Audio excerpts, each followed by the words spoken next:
포인트는 뭐죠? 가슴 졸인 세월호 인양. 세월호를 인양할 수 있느냐 마느냐, 이게 내려놓아야 되느냐, 마지막 고비였어요. 네. 관건은 세월호 왼편 화물칸 램프였습니다. 예. 인양 중에 이 램프가 열려있는 게 뒤늦게 발견이 됐었죠. 그렇죠. 이 램프가 열려있으면 반잠수 함선에 세월호를 싣는 게 불가능한 상황이었던 건데요. 밤새 잠수부들을 투입해 작업을 했고 방금 전 절단이 완료됐습니다. 예. 오늘 안에 인양도 완료가 가능해 보이고요. 그러니까 잠수선에 이제 싣는 것까지는 네. 오늘 안에 그래도 되지 않겠는가 기대를 해보는 거죠. 네. 이와 관련해서 10시에 해수부 브리핑이 예정되어 있습니다. 꼭 챙겨봐야겠습니다. 예, 다행입니다. 이 얘기 잠시 후에 좀 더 해보기로 하고 두 번째 포인트 갑니다.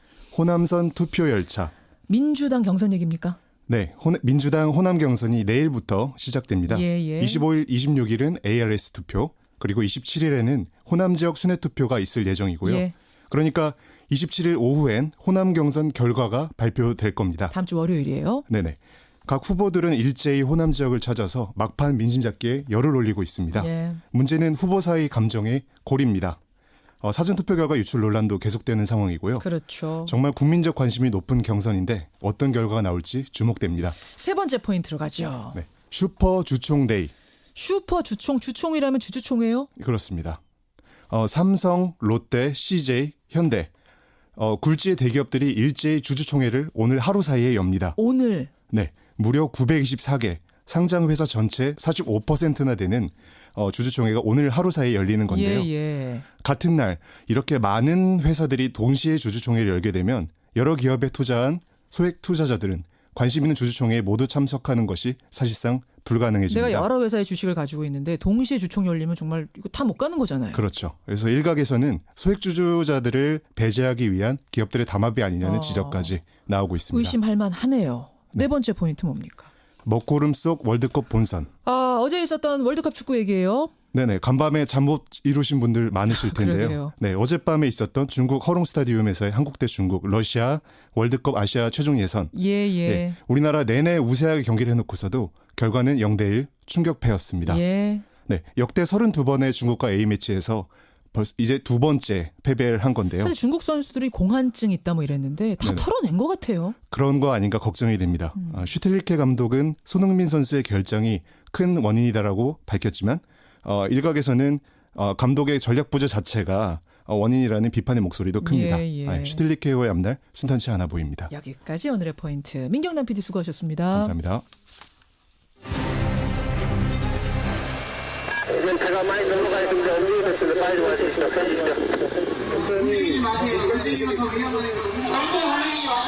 세월호 인양 작업이 사고 1074일째 이어지고 있습니다. 세월호 인양에 소극적이었던 정부는 박근혜 전 대통령 탄핵이 이루어지자 열흘 남짓 만에 인양 작업에 들어갔습니다. 예, 어제 이 시간만 해도 순조롭게 진행되던 세월호 인양 작업이 선체의 12m까지 물 밖으로 올라왔을 때 그때 문제가 발생했습니다. 좌현의 램프. 그러니까 여러분 이제 차를 타고 큰 배로 올라갈 때 큰 문이 열리죠. 배하고 육지를 잇는 일종의 다리 같은 게 열리는데 바로 그 부분을 램프라 그럽니다. 근데 배를 들고 보니까 그게 열려 있었던 겁니다. 그 크기가요. 높이 11m, 폭 7.9m나 되는 문입니다. 그게 밑으로 쭉 늘어지다 보니까 세월호를 밑에서 받치러 이제 반 잠수함이 들어가야 하는데 그 공간이 안 생기는 거죠. 문이 쭉 늘어져서 덜렁덜렁 있으니까요. 그래서 인양 작업은 중단이 됐고 밤새 그 출입 램프 절단 작업이 있었습니다. 되느냐 마느냐. 오늘까지 안 되면 이번 작업 또 중단이다. 이런 얘기가 나오는 가운데 제가 방송 들어오기 직전에 이 램프 절단 작업이 완료됐습니다. 끝이 났습니다. 자, 현장 연결하죠. CBS 보도국 김민재 기자 연결이 되어 있습니다. 김민재 기자. 예, 진도 팽목항에 나와 있습니다. 참 밤사이에 인양 작업에 돌발 변수가 생겼었어요. 예, 말씀하신 대로 어젯밤 10시 해양수산부가 예정이었던 긴급 브리핑을 진도군청에서 열었습니다. 예. 세월호 선체 꼬리 왼쪽에 있는 램프가 열려서 이것부터 제거하겠다는 얘기였습니다. 그렇죠. 예, 말씀하신 대로 이게 평소에는 선체 벽 역할을 하다가 부두에 정박하면 자동차나 사람이 오가는 다리 역할을 하는 구조물인데요. 그렇죠. 어제까지만 해도 밤새 세월호를 다 올려서 오늘 반잠수선에 싣기로 하지 않았습니까? 예. 다만 환기구처럼 세월호에서 튀어나와 있는 지작물들이 바지선에 자꾸 부딪혀서 이걸 제거하는 작업 중이었죠. 예. 그런데 어제 저녁 6시쯤 지작물을 조사하던 잠수부가 램프의 잠금 장치가 파손돼서 램프가 열린 걸 발견한 겁니다. 그러니까 저녁 6시가 돼서야 발견을 한 거예요. 그 문이 덜렁덜렁 열려 있는 걸.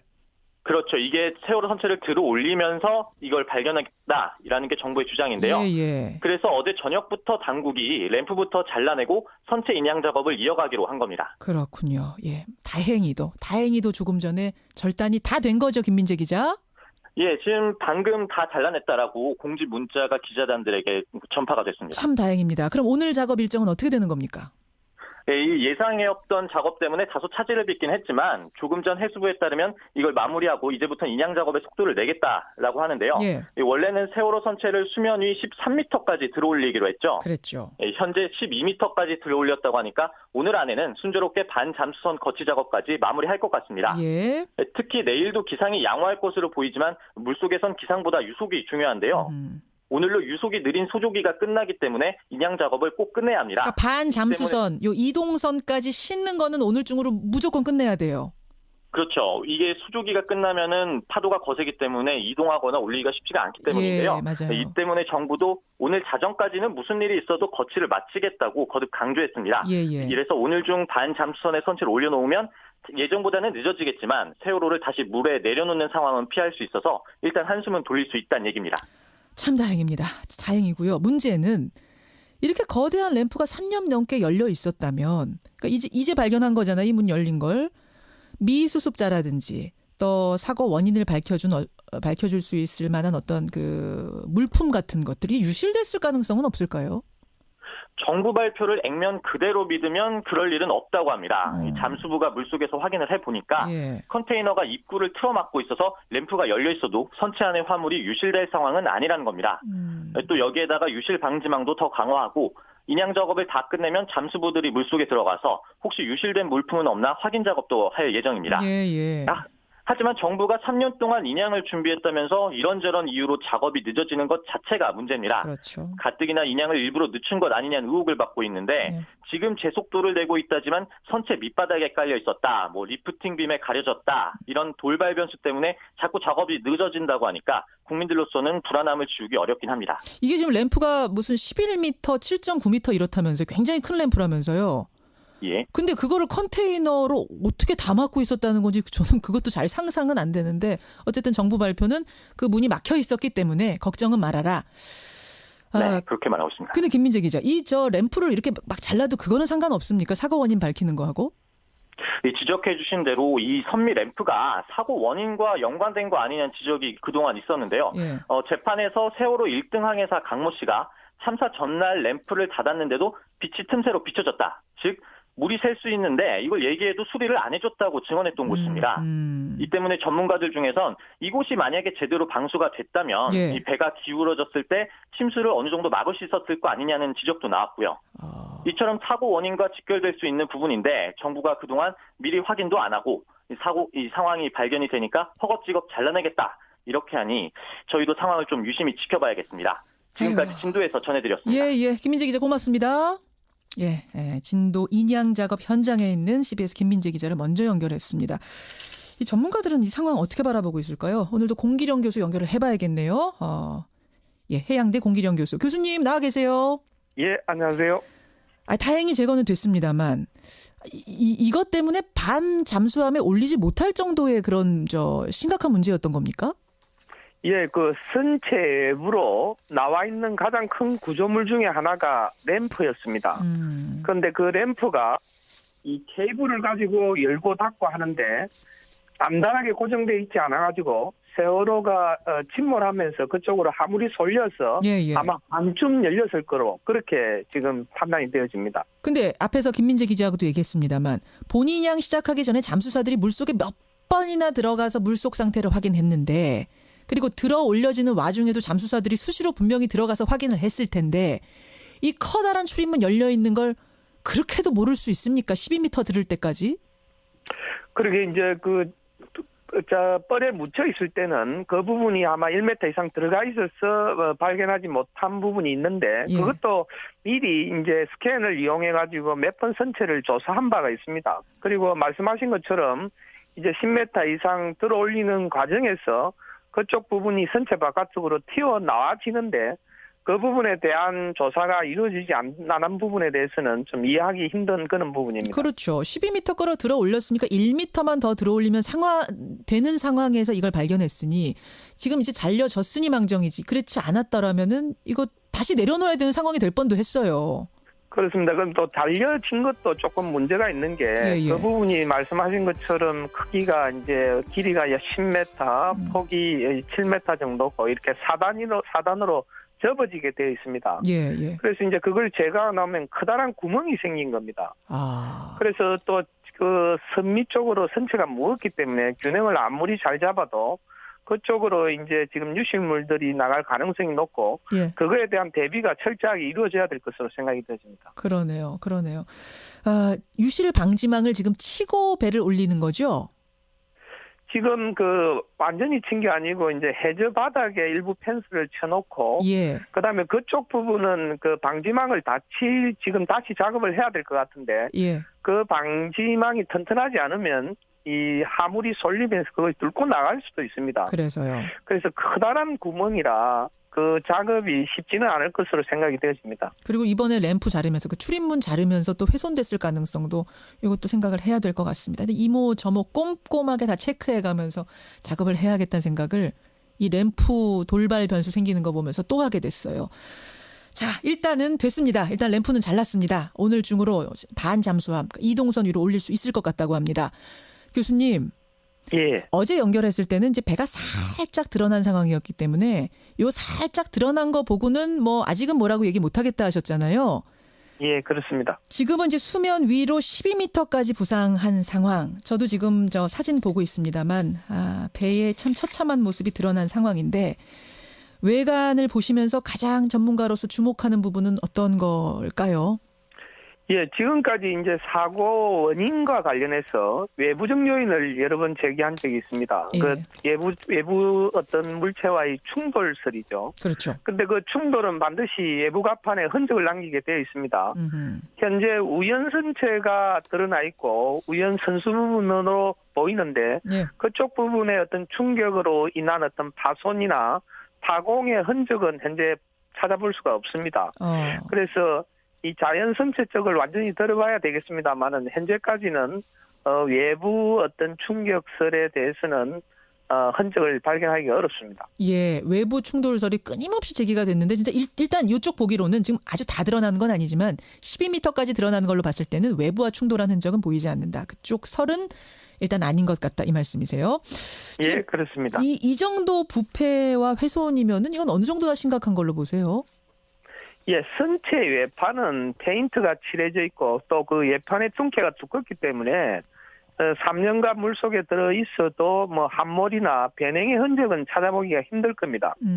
그렇지만 이제 내부 격벽 같은 것들은 자체적으로 이미 함몰된 부분도 있을 거고 나중에 조사를 위해서 진입하는 과정에서 추가로 함몰할 수 있기 때문에 안전도 검사를 철저하게 해야 될 것으로 생각이 돼요. 그래요. 제일 중요한 임무는 미수습자 9명 찾는 일인데 이 배의 상태로 미루어 봤을 때 물론 뭐 예단은 못하겠습니다만 속단은 못하겠습니다만 미루어 봤을 때 작업 과정 어떨 거라고 짐작되세요? 예, 가장 중요한 부분입니다. 현재 미수습자 9분을 찾는 것이 가장 중요한 부분인데 현재 그 선체가 이렇게 자연으로 누워져 있는 상태인데 사실은 그 인양의 완성은 선체를 바로 세우는 거였습니다. 그런데 이제 인양 과정에서 이 방법이 바뀌면서 현재 자연으로 누운 상태로 이 인양을 하겠다는 건데 누운 상태에서는 사실은 그 진입하기가 쉽지가 않습니다. 그래서 해양수산부는 그 상부 구조물을 따로 분리해서 바로 세워서 하겠다는데 이 철제 구조물을 뜯어내는 것 자체가 커다란 그 작업이고 그 과정에서 여러 가지 유실의 가능성이 있기 때문에 예. 선체를 바로 세워서 제대로 수색하는 게 좋을지 예. 이걸 떼어내서 하는 게 좋을지에 대한 기술적인 판단을 잘 해야 될 것으로 생각이 되십니다. 그렇군요. 그러니까 지금 오늘 보세요. 출입문 그거 하나 잘라내는데도 밤새도록 걸렸습니다. 우여곡절 끝에 잘라냈는데 이걸 이제 객실 부분을 아예 분리해서 미수습자를 수습하는 게 얼마나 시간이 걸릴지, 기술적으로는 어떨지 이것도 고려를 해야 된다는 얘기고, 그러니까 세우는 게 나을지 아니면 이 상태에서 절단해서 구조하는 게, 수습하는 게 나을지 이 부분은 고민을 해야 된다는 말씀이세요. 예, 그렇습니다. 네, 여기까지 일단 짚어보죠. 공기룡 교수님 고맙습니다. 예, 감사합니다. 한국해양대학교 항해학부 공기룡 교수까지 만났습니다. 안녕하세요. 유미경 님이요. 아니 유실 방지망도 설치했다면서 그 설치하면서도 큰 출입문 열린 걸 몰랐단 말입니까? 유실 방지망은 제대로 설치한 거 맞냐? 그것도 의심스럽다 그러셨어요. 인양업체, 중국 업체죠. 예, 이 업체가 믿을만 하냐라는 의문들도 많이 보내주시는데 오늘 2부에 박주민 의원 나옵니다. 세월호의 또 하나의 가족이라고 불리는 박주민 의원과 박종훈 변호사가 아예 스튜디오로 나오세요. 그분께 이런 질문 저런 질문 궁금증 다 물어보겠습니다. 네, 행간가죠. 듣겠습니다. 그러세요. 민주당 경선이 시작이 됐습니다. 예. 이미 지난해 22일 사전 현장 투표가 끝났고요. 바로 이번 주말에 ARS 투표를 시작으로 운명의 호남 경선이 치러지게 됩니다. 예. 다음 주 월요일이면 진짜 대선 판도를 결정지을 호남 경선 결과가 이제 나오게 되는데요. 월요일입니다. 이 아슬아슬 살얼음판 호남 경선 이 뉴스의 행간을 좀 살펴볼까 합니다. 그러니까 지금 이제 사전 투표가 먼저 이루어졌는데 네. 이 결과가 유출이 되면서 지금 더 좀 아슬아슬한 느낌이에요. 예, 굉장히 좀 불안하다 이런 얘기를 하시는 분들이 많은데요. 예. 이게 지난 22일 전국 250개 투표소에서 현장 투표가 실시가 됐거든요. 그렇죠. 근데 그 이후에 이 현장 투표 결과로 의심되는 자료가 외부로 유출이 됐습니다. 누가 얼마 얻었다, 누가 얼마 얻었다, 이런 게 이제 네, 어떤 후보가 돌아다니는 거예요. 카톡방에. 압도적으로 누가 높다, 이렇게 나와가지고 이것 때문에 더 지금 논란인데요. 그렇죠. 이 사실이 알려지자 당이 그냥 발칵 뒤집어졌습니다. 당 선관위가 근거 없는 조작된 자료다 이렇게 발표를 했지만 한때 후보들 사이에서 이 투표 무효, 경선 보이콧 주장까지 나올 정도로 굉장히 분위기가 격앙돼 있습니다. 예. 유포자를 찾아내서 처벌해야 한다. 엄중한 진상조사가 필요하다 이렇게 지금 요구를 하고 있는 상황입니다. 그렇죠. 아슬아슬 살얼음판 민주당 호남 경선 이 뉴스의 행간 이면에도 뭐가 깔려 있습니까? 네. 첫 번째 행간은 석류가 익을 대로 익었다입니다. 석류 얘기가 여기서 왜 나옵니까? 가을에 석류가 익을 대로 익으면 어떻게 됩니까? 터지죠. 예. 더 이상 견디지 못하고 속이 터져서 붉은 알이 밖으로 나오게 되잖아요. 그렇죠. 지금 민주당 경선 분위기가 바로 그런 것 같습니다. 갑자기 달궈져서 붉은 석류같이 속이 터져버린 상황이 되는 거 아닌가. 그러니까 후보들과 캠프 사이에 감정의 골이 패일 대로 패여서 이 진절이 나는 상황까지 치닫고 가는 거 아닌가. 이 문재인 안희정 후보 보시면 아시겠지만 이 네거티브 공방 주고받으면서 진절이 가난다, 정 떨어진다 이런 표현까지 지금 사용하고 있잖아요. 그러게요. 그러니까 이런 상황에서 현장 투표 결과까지 외부로 유출이 되면 이쯤 되면 거의 브레이크가 작동하지 않는 통제 불능 상태로 가는 거 아닌가 우려가 될 수밖에 없습니다. 그러니까 말로만 우리는 한 팀이다, 버스 위에서 내려와 캠페인하면 뭐 하겠습니까? 후보들이 심리적으로 같은 당 후보라고 생각을 해야 되잖아요. 그렇죠. 그러니까 그렇게 여기지 않으면 그만이거든요. 그러니까 마주 달리는 열차, 석류처럼 봉숭아 꽃이처럼 터지기 직전이다.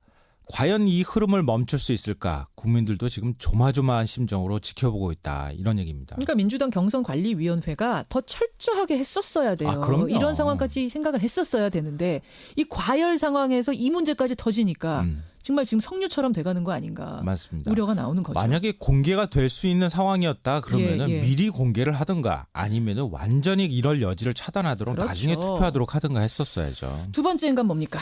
두 번째 인간은 어게인 2001을 꿈꾸지만 어게인 2012가 될지도 모른다입니다. 이건 무슨 말씀이세요? 15년 전이죠. 2002년 민주당 경선 다 아마 기억하실 거예요. 우리나라 대선 경선 사상 가장 드라마 같은 경선이다 이런 평가를 받습니다. 노무현 후보가 돌풍 일으켰던 그 경선이죠. 네. 지지율 단 2%에 불과한 후보가 지지율 몇십 % 되는 후보를 다 줄줄이 꺾고 올라갔습니다. 그렇죠.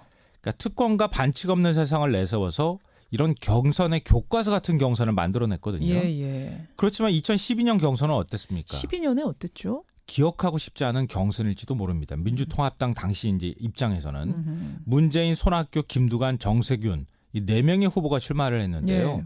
경선 룰 협상 과정에서부터 삐걱거렸습니다. 이 모바일 투표 포함시키냐 아니냐 얼마나 이걸 또 반영할 거냐. 갈등이 대단했어요. 네. 첫 경선지 제주에서부터 아주 시끄러운 얘기가 나왔고요. 예. 울산 경선에서는 후보들이 경선을 보이콧하는 사태까지 갔습니다. 맞습니다. 결국 뭐 김 빠진 경선이 돼버렸고 대선에서 쓰디쓴 패배를 맛봤던 거죠. 민주당이 지금 그 2000이냐 2010이냐 선택의 기로에 있다고 보세요? 네, 맞습니다. 그러니까 경선을 어떻게 치르느냐, 얼마나 페어하게 치르느냐에 따라서 나중에 대선이 가까이 있느냐 아니냐 이게 갈릴 수 있다는 건데요. 예. 어게인 2002가 될 것이냐, 어게인 2012가 될 것이냐 아직 기회는 있습니다. 각 후보들과 선관위가 어떻게 대응하느냐, 어떻게 이번 일을 처리하느냐에 따라서 이 달라지는 경선을 만들 수 있다. 아름다운 경선을 만들 수 있다는 건데요. 지금부터 정신 바짝 차려야 한다. 이런 생각이 듭니다. 그러네요. 세 번째 행간 가죠. 세 번째 행간은 이제는 박적박이가 아니라 민정민을 기억해야 한다입니다. 박적박은 많이들 아시잖아요. 박근혜의 적은 박근혜. 이거 네. 굉장히 유행했던 말인데. 워낙 대세론 때 이제 나왔던 얘기고요. 민정민은 뭐예요? 민주당이 적은 바로 민주당이다. 지금 민주당 집권이 가장 유력하다 이런 게 중평 아니겠습니까? 왜냐하면 민주당 경선 후보 3명 합하면 이게 뭐 60%가 넘어가니까. 예. 그러니까 1등 주자가 다 이겼다가 지는 이유가 있습니다. 딱 한 가지. 뭐예요? 뭘 것 같으세요? 자기 발에 자기가 걸려져 넘어지는 겁니다. 맞아요. 네. 민주당이 이 좋은 기회를 다른 당에 넘기는 딱 한 가지 위험 요소는 뭐냐? 바로 내부에 있다는 겁니다. 외부가 아니라 내부의 적. 네. 내 문제. 그러니까 민주당 경선이 이제 열흘밖에 안 남았어요. 그렇죠. 민주당에서 대통령이 나오느냐 마느냐 마지막 변수는 바로 아름다운 경선이 되느냐 진흙탕 싸움으로 끝나느냐 여기에 달렸다는 겁니다. 작년 말쯤 4.13 총선 한 달 앞두고 각종 평론가라든가 여론조사 기관 모두 제1당이 새누리당이 될 것이다. 다 그렇게 얘기했어요. 김성환 씨도 그쪽에 비중을 두셨었죠. 아 그래도 여론조사 결과는 믿지 말라는 얘기 제가 했어요. 근데 다들 새누리당이 압승하는 줄 알았잖아요. 네, 맞아요. 네. 그러니까 한순간에 훅 갔습니다. 맞아요. 새누리의 적은 새누리당 이란 사실을 깨닫지 못했기 때문이에요. 그렇죠. 진박 공천에 옥새 파동이 일으켜서 추락한 거거든요. 예. 지금 만약 민주당이 집권하고 싶다. 그렇다면 이제는 박적박이가 아니라 민이라는 사실을 꼭 기억해야 한다 얘기해주고 싶습니다. 여기까지 오늘의 행간 수고하셨습니다. 네, 고맙습니다. 제일들 궁금해하시는 건 며칠 전부터 제일 많이 오는 문자는 뭐냐면 이틀이면 이렇게 물 밖으로 들어올릴 수 있는 걸 왜 3년씩이나 물속에 가둬뒀는가. 또 박근혜 대통령 탄핵이 되자마자 인양이 된 것과는 도대체 어떤 연관이 있는가. 제일들 궁금해하세요. 여기에 대해서 답해줄 두 분을 잠시 후 스튜디오로 모시겠습니다. 세월호 또 하나의 가족이다 이렇게 불리는 분들이죠. 예, 박주민 의원 그리고 박종훈 변호사 세월호 특조위원이십니다. 이 두 분과 함께 이런저런 궁금증 풀어보겠습니다. 질문들 보내주시고요. 오늘 금요일 훅뉴스도 있는 날입니다. 요즘 각 정당의 경선, 대선에서 전자투표가 많이 시행이 됩니다. ARS 투표도 많이 시행이 되고요. 이거 정말 문제 없을까요? 우려해야 할 지점은 없을까요? 권민철 기자가 훅 들어가 봤습니다. 50원에 담은 100원의 장문 유료 문자입니다. 샵 1212 카톡 레인보우까지 열어놓고 출발합니다. 예, 1073일 만에 모습을 드러낸 세월호 보면서 여러분은 어떤 생각 드셨어요? 세월호가 가라앉아 있던 3년여 동안 사실 선체 조사는 불가능했기 때문에 정확한 참사의 원인도 사실상은 가라앉아 있었던 셈입니다. 이제 인양과 함께 참사의 진실도 명확해질까요? 세월호 인양 특집으로 어제부터 보내드리고 있는 김현정의 뉴스쇼. 지금부터는 세월호의 남은 쟁점들, 우리가 풀어야 할 과제들 하나하나 짚어보겠습니다. 두 분의 귀한 손님을 아예 스튜디오로 오늘은 모셨습니다. 예, 바쁘신 와중에 와주셨어요. 사실은 세월호 희생자 가족을 제외하고는 이분들만큼 세월호 참사에 대해서 깊숙이 많이 아는 분 없을 겁니다.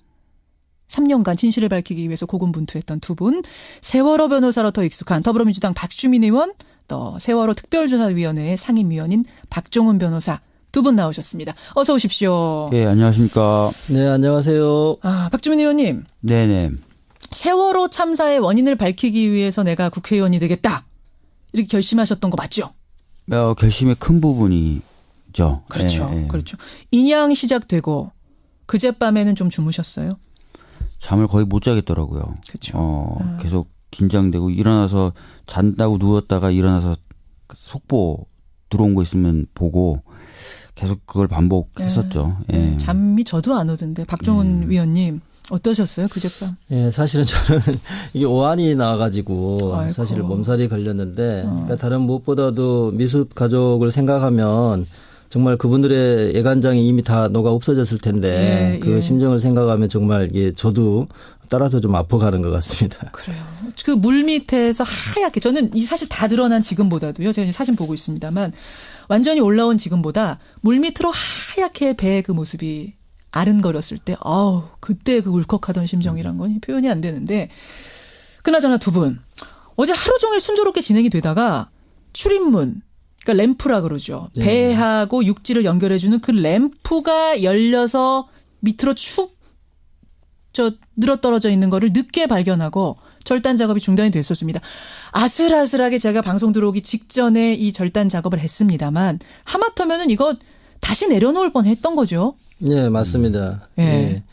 그 반잠수식 그 바지선의 크기와 세월호 크기를 비교해 보면 요유 부분 공간이 한 4m 정도였다고 그래요. 그러니까 램프가 10m 내지 11m 정도 그 늘어져 있었기 때문에 그거를 아예 올릴 수가 없는 거죠. 그렇죠. 램프를 그런 상태로 놔두고 그거는 물론 그렇죠. 이제 도대체 언제 램프가 그렇게 열려 있었는지 올라오는 과정에서 발견을 못했던 이유는 뭔지. 또 거의 다 10m 정도 올라온 다음에 발견한 이유는 뭔지 그거를 뭐 따지기에 앞서서 어쨌든 지금 상황에서는 램프를 제거해야만 되는 상황인 것 같습니다. 그래서 이게 제거가 오늘까지 안 되면 소족이 끝나고 이거 큰일 난다 했는데 다행히 제거는 했네요. 근데 박주민 의원님 지금 우리 박 의원님도 잠깐 박 특조위원님도 잠깐 말씀하셨습니다만 분명히 잠수사들이 들어가서 지금 밑을 다 봤다는 거잖아요. 인양 작업하기 전에. 그리고 들어 올리는 와중에도 계속 물속으로 왔다 갔다 했을 거 아니에요. 이거 어떻게 12m 들어 올릴 때까지 모를 수가 있습니까? 그래서 뭐 지금 그냥 해수부 해명으로는 바닥에 닿아 있는 동안에는 해저면하고 닿아 있으면서 닫혀 있는 상태처럼 보였다는 거죠. 그리고 이제 올리면서 이제 그것이 열려지게 된 건데 미처 확인을 못했다, 알질 못했다라고 얘기를 하고 있어요. 그래서 이 부분도 사실 많은 국민들이 좀 의문을 가질 수도 있는 그런 상황이 됐습니다. 특히 이제 선원들이 했던 진술들을 보면은 이 램프 쪽에서 뭐 원래 이게 완전히 밀착이 돼서 진짜 햇빛도 보이면 안 될 정도로 빛이 통과되면 안 될 틈으로 그 정도로 완전히 밀착시켜서 닫아야 되는 그런 문인데 일종의 문입니다. 문인데 선원들이 일부 선원들의 진술을 보면은 출항하기 전에 햇빛이 보였다. 그 문 틈으로 빛이 들어왔다. 그러니까 꽉 잠기지 않았다. 꽉 잠기지 않았다. 이런 얘기를 해서 램프 부분의 이상도 사실 침몰 원인 중에 하나일 수 있다고 계속 전문가들은 지목을 해왔었거든요. 근데 이 부분을 이제 떼내게 되면은 하필이면 그 문이 지금 떼내게 되면 이제 그 사실 여부에 대한 검증이 어려워지는 것이 있어서 전문가들은 이제 어쩔 수 없이 떼내더라도 그 잠금 장치 부분이나 이런 것들은 사진을 좀 촬영해 놔둬서 이후에 진상 규명할 때 좀 증거로 쓸 수 있게 해야 된다는 이야기들 많이 하고 있습니다. 그래서 말이죠. 그 상하이 셀비지라는 인양 업체 여러 가지로 못 믿었다는 우리 문자도 많이 들어옵니다. 상하이 셀비지라는 곳. 국민들이 이 어려운 업체 이름을 다 외우셨어요. 상하이 셀비지. 이 업체 선정 과정에는 문제 없습니까? 박 특조위원님? 그 절차상 하자를 따지려면 모든 그 정보가 이제 공개가 돼야 되는데, 형식적 절차만 가지고 보면은 좀 그 다툼의 여지에 대해서 좀 의견이 많이 갈리는 것 같습니다. 무슨 말씀이세요? 그러니까 예를 들어서 이제 기술 점수가 1등이 아니었다. 그런데 또 금액은 또 851억이니까 가장 싼 기업이었다. 금액으로는 1등이었고 기술로는 몇 등이었어요? 2등 정도였죠. 2등이었어요. 그리고 이제 그 당시에 상하이 셀비지가 그 제시했던 거는 크레인으로 인양한다는 거였지 지금과 같은 이 방식이 아니었거든요. 오히려 지금이 제킹바지선이나 이런 반잠수선을 이용하는 거는 오히려 기술 점수 1등 기업이었지 않나요? 그 다른 기업에서 다른 기업에서 제시했던 방법이에요. 그러니까 결과적으로는 겉으로는 통째로 그대로 인양한다. 손상 입히지 않고 그다음에 싸다. 요 두 가지가 이제 선정 이유 중에 핵심 사유였다고 보는데 지내놓고 보니까 구멍을 막 뚫죠. 그렇죠. 원래 자기가 제시했던 방법이 아닌 방법으로 또 하죠. 네. 그러니까 일반 상식으로 볼 때 이게 제대로 된 선정이었냐라고 비판이 쏟아질 수밖에 없는 상황인 게다가 거죠. 이게 지연이 되고 막 방법 바꾸고 하면서 돈은 결국은 들 거 다 들었잖아요. 그렇죠. 싸게 된 것도 아니잖아요. 그래서 이 과정의 문제고. 근데 1등인 업체는 왜 떨어졌어요? 기술 1등이었던 업체는? 제가 알기로는 그 입찰하고 나서 그 관련된 자료를 제출하고 또 일종의 보증금 같은 걸 납부하는 절차들이 있는데요. 이 절차들을 제대로 지키지 않았다라는 얘기를 들었습니다. 절차상 하자 때문에. 그러니까 해수부는 그렇게 말하는 거죠. 절차상 하자가 있었고 해수부 쪽에서 제시했던 금액을 좀 약간 초과한 측면도 있었다. 뭐 이런 이야기들이 있는데요. 근데 아마도 이런 그 인양업체 선정 과정이나 인양 과정에 대해서는 나중에 지금 사실은 미습자 가족이나 여러 이제 희생자 가족 생각하면 지금 인양 자체가 그렇죠. 아주 중요한 관건이기 때문에 나중에 아마 좀 따져볼 필요는 있는 것 같습니다. 알겠습니다. 세월호 또 하나의 가족이라고 불리는 두 분, 박주민 의원, 박종훈 변호사, 특조위원과 함께하고 있습니다. 근데 박주민 의원님. 네. 국민들이 지금 이구동성으로 하는 말이 있어요. 아니 왜 이제야? 네. 아니 하겠다라고 마음 먹으니까 이틀 만에 물 밖으로 나오는데 도대체 지금까지 뭐 한 거야? 국민들은 정말 안 돼서 못하는 줄 알았거든요. 근데 이제 보니까 안 해서 못한 거네. 근데 이제 사실 지금 세월호 선체를 끌어올리는 즉 부양시키는 작업이 본격적으로 시작된 건 이번 3월 18일부터라고 보시면 돼요. 그러면 그 전에는 바로 끌어올릴 수 있는 상태였냐? 그건 아니었고요.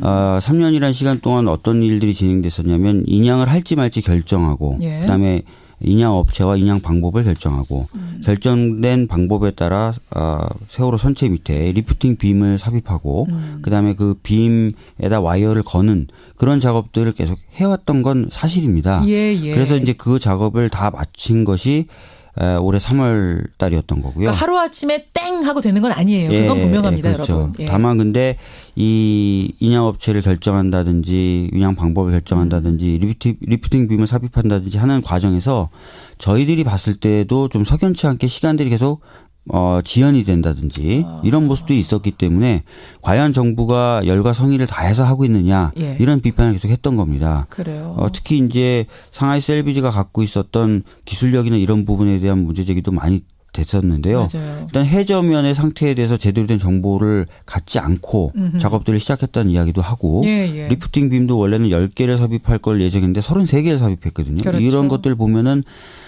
기술력이나 경험이 충분했던 업체는 아닌 것 아닌가라는 생각을 하게 되는 겁니다. 거기서부터 잘못되다 보니까 계속 시행착오가 벌어지고 시간 지연되고 이런 거잖아요. 그리고 마지막에는 아까 말씀하셨던 것처럼 부양시키는 방법도 결과적으로는 원래 가족분들이 요구했던 그 방식으로 바꾸고 이러면 시간이 계속 더 걸렸던 거죠. 그렇죠. 그렇죠. 박종훈 변호사님 어떻게 어떤 얘기가 나오느냐면요. 오죽하면 박근혜 전 대통령이 내려가니까 세월호가 올라온다. 이런 말을 할 정도인 상황이에요. 그 말은 이런 거죠. 과연 박근혜 정부에서 이 세월호 선체를 진심으로 끌어올리려고 했겠나라고 하는 건데요. 왜냐하면 이제 어떤 분들은 이제 아시겠지만 박근혜 대통령은 이제 세월호에 대해서 2014년 5월에 가족들을 면담했던 그 분위기, 그 말과 그로부터 몇 달 후의 상황이 아주 달라졌거든요. 그렇죠. 그러니까 심지어 제가 전에 듣기로는 이제 박근혜 대통령이 세월호의 쇠자도 듣기 싫어한다. 그래서 세월호 관련해서는 업무 처리를 거의 잘 안 되는. 저희 같은 경우도 예를 들면 이제 진상규명국장이 진상규명국의 가장 높은 별정직 공무원이었는데 그거 2014년에 이미 다 준비가 됐어요. 그래서 대통령이 임명장만 주면 돼요. 국장 임명장? 근데 임명장을 결국은 특조위가 해산될 때까지 안 줬단 말이죠. 그게 무슨 말이에요? 임명장을 왜요?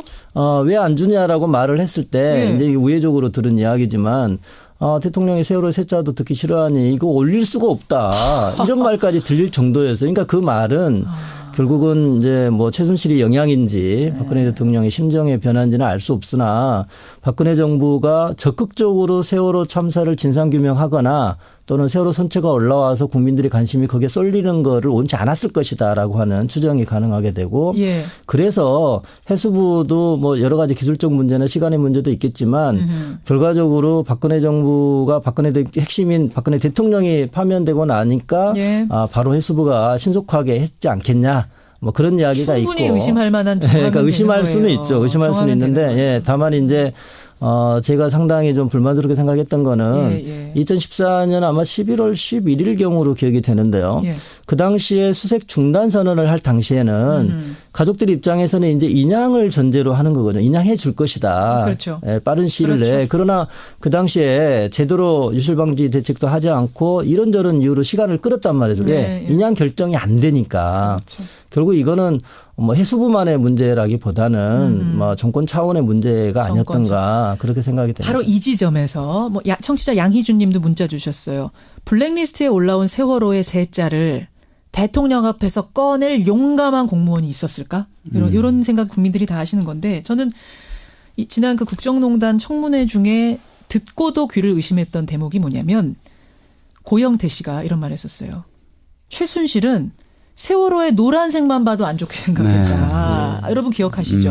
최순실은 세월호 노란색만 봐도 안 좋아했다. 네. 이게 무슨 말이냐면은 그냥 세월호를 안 좋아했다 정도가 아니라 심지어 노란색도 싫어했다는 거거든요. 지독히 안 좋아했다는 거거든요. 그렇죠. 결국은 세월호를 최순실이 이렇게 싫어했다는 건 박근혜 대통령도 똑같이 지독히 싫어했던 건 아닐까. 네. 그래서 특조위 활동도 그렇게 힘들었고 인양 과정도 그렇게 지연됐던 건 아닐까라는 생각을 우리가 연상해 볼 수 있는 거죠. 네. 박 의원님 그렇죠. 네, 맞습니다. 네. 그러니까 이제 가족분들 입장에서도 황당한 게 2014년 5월 그때 16일경으로 기억이 되는데요. 예. 그때 이제 청와대에 와서 물론 저희 이제 법률대리인들은 못 들어가고 결국은 청와대가 약속을 어기고 저희들을 받아주지 않았기 때문에 저희는 못 들어갔습니다만은 그때 분위기는 좋았다는 거거든요. 대통령이 모든 거를 마치 다 해줄 것처럼 했다는 거예요. 그게 언제라고요? 네, 그때가 2014년 5월입니다.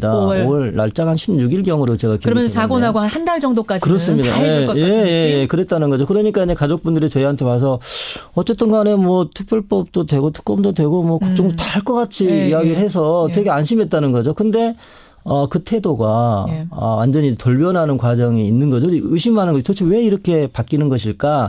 그러니까 가족분들 입장에서는 이제 배신감을 느낄 수밖에 없는 거죠. 다 해줄 것처럼 말했는데 그렇죠. 국회 가보니까 안 되고 현업에 가보니까 안 된다는 거죠. 그렇죠. 그런 광경부터 시작해가지고 아까 제가 말씀드린 대표적인 게 이제 진상규명국장의 문제였던 거고 제가 가장 좀 요즘에 와서 깨달은 게 뭐냐면 2015년 11월경에 뭐가 있었냐면 가족분들 중에 한 분이 대통령의 행적을 조사해달라고 요청을 한 적이 있어요. 7시간 동안 대통령은 뭐 했느냐. 그렇습니다. 우리가 잘 아는.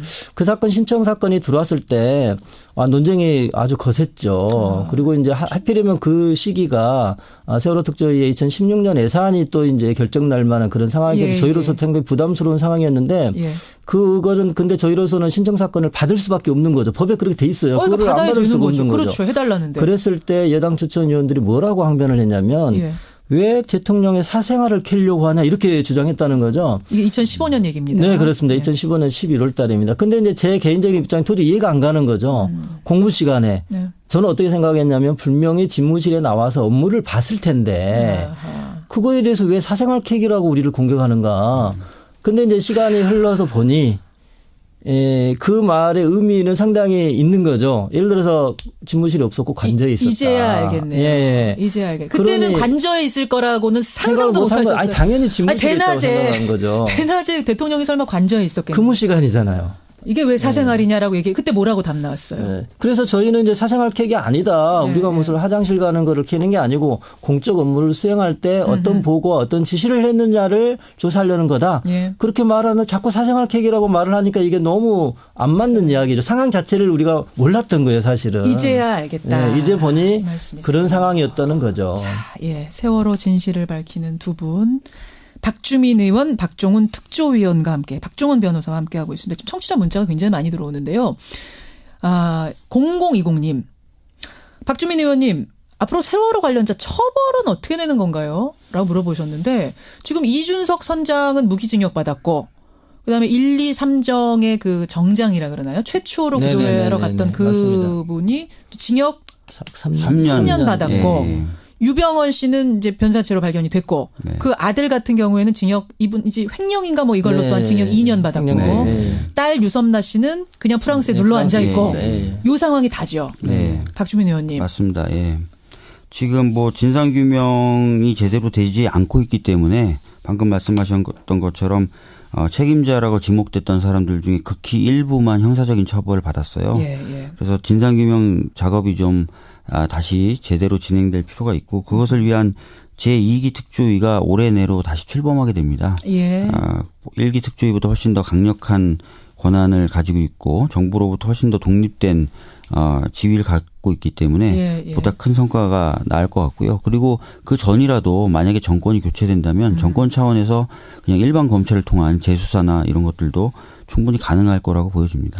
7시간 말이에요. 아까 박종훈 특조위원도 말씀하셨습니다만 사실은 이제 국민들이 제일 분노했던 이유는 300명이나 되는 사람들이 침몰하는 걸 우리는 생중계로 보고 있었는데 세상에 생중계로 보고 있었는데 어떻게 구해내지 못하고 300명이 숨질 수가 있는가. 이것 때문에 더 미안하고 더 화가 나는 거거든요. 국가의 기능이 사실상 멈춰 있었던 7시간. 근데 그 7시간의 행적을 특검도 못 밝혀냈습니다. 헌재도 그건 탄핵 사유까지는 아니라고 했습니다. 그럼 그냥 그건 이대로 덮이는 건가?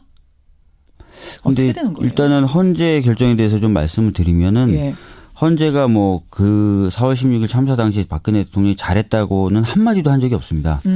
미흡하고 부적절했다라는 말을 계속하고요. 그리고 박근혜 대통령은 본인이 그날 이런저런 세월호 관련된 일을 했다고 하지만 관련된 소명 자료가 하나도 제출이 안 됐어요. 거듭 제출하라고 했지만 통화 기록이라든지 이런 것조차 하나도 제출된 게 없었고 또 탄핵 선고일 전날인가요? 중대본에서 참사 당일날 중대본에서 차량 돌진 사고가 있어서 늦었다고 얘기했다가 그것에 관련된 동영상이라는 걸 탄핵 인용 결정 하루 전날인가 동영상을 냈는데 사실 그 동영상도 사고 동영상이 아니라 불법 주차에 인양된 기자가 어이가 없었죠. 밥 먹으러 가면서 불법 주차한 걸 견인하는 그런 장면이었기 때문에 박근혜 대통령의 주장을 뒷받침할 만한 증거는 하나도 제출된 게 없었다. 그런 것들을 좀 분명히 아셔야 될 것 같습니다. 박정원 의원님. 그러니까 그 7시간 동안 행적에 대해서는 가장 우려되는 것이 과연 청와대나 박근혜 전 대통령이 진실을 말했는가라고 하는 거죠. 무슨 보고 지시를 받았다고 하는데 진짜 그랬을까? 방금 박주민 의원 말씀하신 것처럼 그런 증거가 제출된 게 없어요. 정보공개 청구해서도 안 됐고 헌재에도 제출을 안 했어요. 그러니까 저는 기본적으로는 의심할 수밖에 없는 거죠. 제대로 된 보고 지시 없었다. 이게 이제 첫 번째고 두 번째는 헌재 재판관님들은 아마 이 부분까지 생각은 못 하셨을 것 같은데 기본적으로 어떤 그 사고가 발생하면요.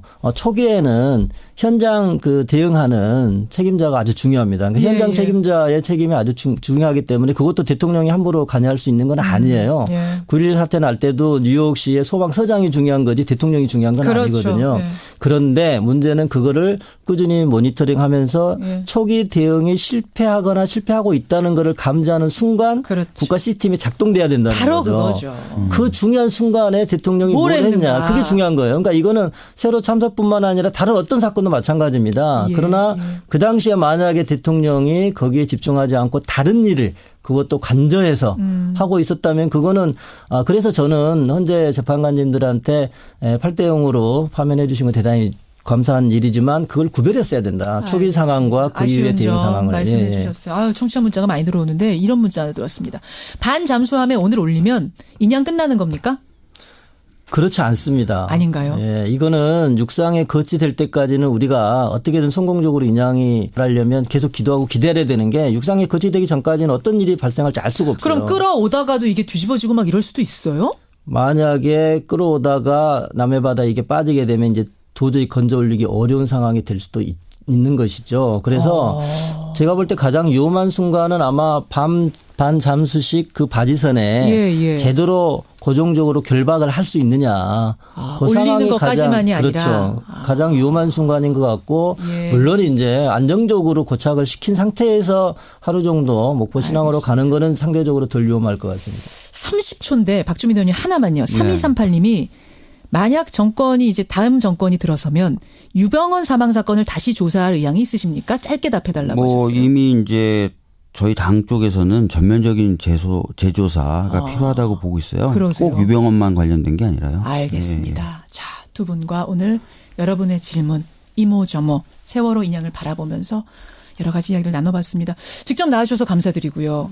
끝까지 세월호 또 하나의 가족으로 남아주시기를 부탁드리겠습니다. 고맙습니다. 예, 감사합니다. 네, 감사합니다. 더불어민주당 박주민 의원 그리고 세월호 특조위원이죠. 박종훈 변호사였습니다.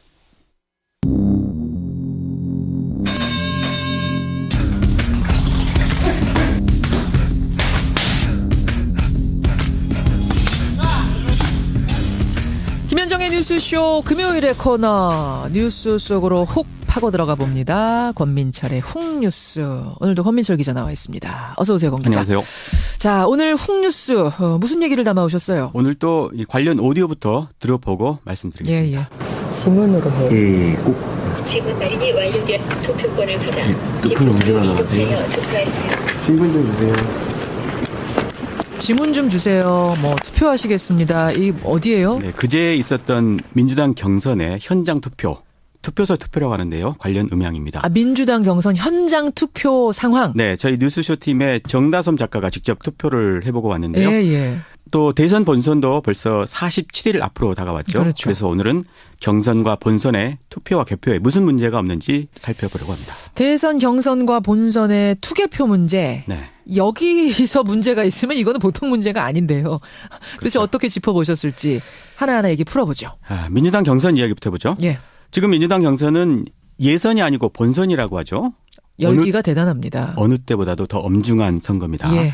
그런데 이렇게 잡음이 있으면 안 될 텐데 지금 상황이 그렇지가 않죠. 그러니까 세월호 인양 뉴스에 조금 가려지긴 했습니다만 현장 투표 결과가 사전에 유출이 됐어요. 맞습니다. 난리가 났죠. 네, 중간 개표 결과로 보이는 자료가 유출이 됐는데 예. 여론조사 결과조차도 투표에 영향을 미칠 수 있기 때문에 투표 앞두고 공개를 안 하고 있죠. 그렇죠. 그런데 개표 결과가 유출이 됐다. 이건 참 충격적인 일이죠. 예. 현장 투표 비율이 전체 투표의 14%밖에 안 되는데 이게 나머지 경선 투표에 영향을 미칠 수 있기 때문에 심각하다는 겁니다. 당은 곧바로 진상조사에 들어가겠다 얘기를 하긴 했습니다. 그렇습니다. 하지만 이보다 훨씬 더 큰 일이 벌어질 수 있는 투표가 있습니다. 바로 뭔가요? 이겁니다. 2차 선거인단 모집은 본인 명의의 휴대전화를 이용하는 ARS 투표 신청만 가능하며 선거인 명부 등재를 취소한 경우에는 다시 신청하실 수 없습니다. 그러니까 앞에서 설명했듯이 현장에 가서 투표하는 경우가 있고 네. 휴대전화 ARS 투표도 있잖아요. 한 가지 방법으로. 그렇습니다. 다음 주부터 진행될 휴대폰을 이용한 ARS 방식으로 투표하는 방식인데요. 예. 이거를 휴대폰 투표 또는 모바일 투표라고도 합니다. 그렇죠. 남아있는 경선 투표 86%가 바로 이 ARS 투표가 되겠습니다. 근데 뭐가 문제가 될 수 있다는 거죠? 바로 해킹 문제입니다. 사실 스마트폰은 작은 컴퓨터라고 하죠. 그렇죠. 그것도 늘 온라인 상태인 컴퓨터. 스마트폰이 이 보안에 취약하다는 건 너무나 잘 알려진 사실이죠. 고려대 김승주 교수의 이야기 들어보시죠. 예. 모바일 투표라는 것 자체가 어떤 시큐리티상의 위험성은 항상 존재하기 때문에 어떤 중요 선거에 적용하기엔 좀 무리가 있는 시스템인 건 맞아요. 우리가 뭐 스마트폰 해킹 뭐 이런 얘기는 굉장히 많이 나오잖아요. 그러니까 컴퓨터 해킹 연구된 것만큼 스마트폰에 대한 해킹 방법들은 굉장히 많이 연구가 돼 있거든요. 그리고 어떤 그런 거 하기 위한 해킹 툴 같은 것도 굉장히 일반화돼 있고 그리고 가보면 그 공장처럼 막 돌아가거든요. 휴대폰의 해킹 가능성을 지금 이제 우려한 건데 네. 근데 경선을 ARS 투표로 한 게 이번이 처음은 아니잖아요. 2012년 그 경선 때도 있었습니다. 했었습니다. 물론 그때는 해킹 이슈도 없었죠. 예. 하지만 그때는 예선, 지금은 사실상 본선. 해킹의 유혹이 훨씬 더 큰 선거라는 게 다른 거죠. 그럼 외국에서도 본선을 스마트폰으로 투표하는 나라는 없습니까? 거의 없습니다. 다만 스위스의 일부 주에서 휴대폰 투표를 한다고 합니다. 그래요? 하지만 거기는 예선이 아니라 본선입니다. 따라서 중앙선관위 같은 국가 조직이 달라붙어서 보안 대응 체제를 마련하고 진행을 하는 거죠. 그러니까 해킹에 대한 것을 대응 체제를 만들어 놓고 진행하는 거다. 그렇습니다. 민주당도 그런 준비를 하지 않았을까요? 민주당 경선 룰이 정해진 게 올해 1월 26일이었거든요. 예. 그리고 2월 15일에 경선 참가자 모집을 했습니다. 예. 겨우 20일간 준비를 한 건데요. 이런 보안 문제를 대비할 시간은 아니었죠. 그래서 지금 할 수 있는 거라곤 해킹될 확률이 적다와 같은 자기 최면일 뿐입니다. 민주당 관계 얘기 들어보시죠. 예. 일단 ID 센터를 방화벽을 뚫어야 되는 거지 않습니까? 그리고 들어온다 들어 서버에 또 방화벽을 뚫어야 되는 거고요. 들어와서 또 그 프로그램을 뭘 건드려야 되는 건데 그렇게까지 할 수 있는 사람은 세계에서 몇 명밖에 없을 것 같고요. 그렇게까지 할 수 있는 사람이 세계에 몇 명이나 있겠는가? 그러니까 걱정하지 말라 이런 건데 예. 어때요? 이 사람 말대로 설사 민주당 쪽 서버는 이 방어벽이 튼튼하다고 해도요. 예. 문제는 앞서 전문가가 지적한 대로 유권자 쪽의 스마트폰은 해킹의 무방비로 노출돼 있다는 게 문제가 되겠습니다. 그러면 중앙선관위가 나서서 관리를 좀 해주면 외국처럼 네. 그러면 좀 안심할 수 있으려나요? 그렇겠죠. 선관위야말로 그런 일을 전문적으로 하는 국가기관이니까요. 그렇죠. 하지만 선관위는 종이로 하는 현장 투표는 관리를 하지만요. 예. 휴대폰 관리는 관여하지 않고 있습니다. 우리의 선관위는 휴대폰까지는 신경 못 쓴다는 거군요. 민주당에서 선관위는 빠지라고 한 겁니다. 아하. 그래서 두 개의 사설업체가 지금 민주당 선관위 역할을 대행을 하고 있는 겁니다. 안 그래도 지금 민주당 경선이 과열인데 이렇게 보안 문제를 지적하고 나서면 안전 문제가 취약하다라는 문제가 제기가 되면 선거 결과의 권위 문제까지도 이어지는 그런 거네요. 문제가 있을 수 있죠. 물론 경선 결과에 대해서는 후보자들 간의 승복 사약이 있었습니다. 예. 하지만 이런 보안 사고가 났을 때 어떻게 검증할 건지 그에 대한 구체적 논의는 없었던 걸로 확인이 그래요. 됐습니다. 보안 사고로 인한 왜곡된 결과에 대해서까지 후보들이 승복을 할지 이거는 또 다른 문제로 지금 남아있는 거고요. 사실 이 얘기를 듣고 보니까 이게 민주당만의 얘기는 아니에요. 과거에 통합진보당 때 네. 통진당도 경선 과정에서 잡음이 있었고 대단한 홍역을 치렀었죠. 그랬었죠. 2012년 19대 국회의원 선거를 앞두고 온라인 경선을 했는데 예. 중복 대리 투표로 특정 후보에게 몰표를 줬다가 당원 460여 명이 사법 처리가 된 적이 있습니다. 그랬었습니다. 그 후유증 때문에 당이 쪼개졌고 몰락의 길을 걷다가 결국은 해산까지 됐던 거죠. 예. 그러니까 민주당도 경선 결과에 대한 불복 사태, 어떤 권위의 문제가 일어나지 않게 하려면 지금부터 미리 점검을 해야 돼요. 문제가 터지기 전에. 예, 그래서 제가 오늘 이 이야기를 드리는 겁니다. 예. 그리고 불복 문제와 관련해서 또 하나 생각해 볼 만한 게요. 바로 대선 본선 이야기입니다. 아까 전에 경선하고 본선의 투개표 문제 보자고 권민철 기자 그러셨잖아요. 그랬었죠. 자, 그럼 지금부터는 본선의 투개표 문제로 넘어가 보죠. 본선은 종이로 투표를 하니까 이 보안 문제에 거론할 건 없고요. 다만 개표 문제를 보려고 합니다. 대선의 개표 문제는 그동안에도 논란이 쭉 되오지 않았습니까? 네, 18대 대선 개표에 조작이 있었다. 그런 주장이 있었죠. 그렇죠. 급기야 이 문제가 국회 본회의 때도 거론이 되게 됐고요. 재작년 10월 대정부 질문에서 이 강동원 의원과 황교안 총리 간 공방 먼저 들어보시죠. 예. 총리, 개표 조작이라는 말씀 들어본 사실이 있습니까? 지금 의원님 말씀하신 내용은 사실과 다른 부분이 많습니다. 이 방송을 내가 책임져요. 보고 국민들도 보고 있습니다. 자, 거기에 사실과 다른 말씀들을 하시는 부분은 조금 자중해 주셨으면 좋겠습니다. 자, 보세요. 개표 조작은 있을 수도 없고 있어서도 안 되는 거예요. 있을 수도 없고 있지도 않았습니다. 자, 그런데 전국의 각 선거관에서 낱낱이 지금 밝혀지고 있어요. 이 정확히 뭐가 문제였죠? 우리나라 개표 방식은요. 투표가 끝나면 곧바로 개표하지 않고 투표함을 한 대 모아서 옮겨가지고 예. 한꺼번에 개표를 하죠. 그렇죠. 개표 분량이 많아지니까 투표 용지를 기호별로 분류해주는 기계가 필요했고 사실 그거를 또 도입을 했습니다. 문제는 이 기계. 투표지 분류기라고 하는데 이 기계가 분류를 못하는 표들이 적지 않게 나온 겁니다. 18대 대선 때에도요. 이 미분류표가 112만 표나 나왔습니다. 이 기계만 믿고 사람들이 검표를 소홀히 했던 거죠. 또 개표 관련 기록상의 오류, 또 개표 규정 위반 이런 사례가 상당수가 발견이 되면서 개표 부정 소리가 나왔던 겁니다. 그래서 소송까지 가고 그러지 않았어요? 대선 무효 소송이 있었어요. 그리고 정보 공개 관련 소송도 있었고 이런 소송만 30여 건이 있었습니다. 30여 건이. 특히 일부는 과격한 주장을 하다가 구속되기까지 했고요. 예. 크게 알려지지는 않았지만 사회적으로 큰 비용을 치렀던 겁니다. 그러네요. 문제는 올해 개표 때도 비슷한 일이 벌어질 가능성이 크다는 겁니다. 대선까지는 아직 40일 넘게 남았는데 미리 어떻게 이렇게 단정적으로 말씀하세요? 개표 과정이 달라진 게 없기 때문입니다. 아하. 만약에요. 민주당에서 대통령이 나온다면 올해는 보수 진영에서 같은 문제를 제기할 수도 있다. 그렇습니다. 박근혜 전 대통령 탄핵 심판 대리인 맡았던 소석구 변호사 있죠. 예. 이분의 이야기 한번 들어보시죠. 제대로 검사를 해야 하는데 검사를 소홀히 하면 결과는 또 마찬가지 실수가 벌어질 위험이 있다는 것을 경고하는 거죠. 지켜지지 않고 전자개표제 이전해가 했다면 이거 선거 개표 부정에 대해서는 상당히 강력하게 문제 소송이 들어갈 수 있죠. 얼마든지. 승복할 수 없죠. 만약에. 그런 식으로 개표가 철저히 관리 안 되면. 이게 지금 서석구 변호사 말이에요? 그렇습니다. 서석구 변호사 똑같은 지금 문제 제기를 해왔던 분 중에 하나입니다. 아, 그래요? 그러니까 지난 대선 같은 방식으로 개표를 하면 나는 소송 들어갈 수도 있다? 물론입니다. 우리 팀이 지면? 예, 그렇습니다. 그럼 어떻게 해야 된다는 거예요? 투표소에서 개표하면은 될 겁니다. 투표소 개표. 네. 그럼 개표함을 옮기지 않고 투표 끝나면 그 자리에서 바로바로 소화하자. 그렇습니다. 개표 시비는 개표 과정이 복잡해서 생기는 것들이거든요. 예. 그래서 가장 단순히 하자는 겁니다.